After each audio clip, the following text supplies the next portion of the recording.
Si Cardinal Jaime Sin ang nag-broadcast sa Radio Veritas, ang tanging free radio station noon para mangalap ng tao sa EDSA.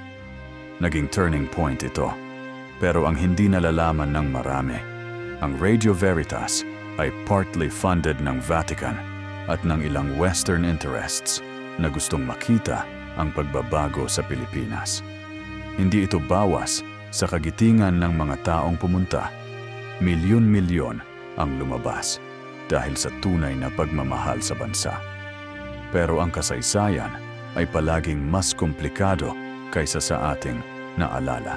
Sinasabi ng opisyal na kasaysayan na 2 milyong tao ang nagtipon sa EDSA.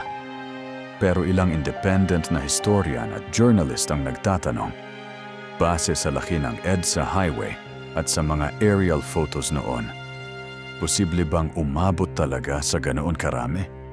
Hindi natin sinasabing huwad ang EDSA.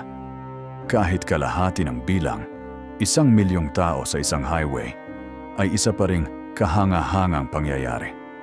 Pero ang tanong ay ito, bakit kailangan pang palakihin ang numero kung nangunguna na talaga ang katotohanan? Ang kasaysayan ay para sa lahat, hindi para sa iilang tao. Ang EDSA ay tunay na nagtagumpay. Milyon-milyong Pilipino ang nangahas na tumayo ng walang armas laban sa isang diktador. Iyon ay hindi mababago ng sinuman. Kung may natutunan ka sa video na ito, mag-follow, like at i-share mo ang video na ito. Hindi para sa politics, para sa susunod na henerasyon.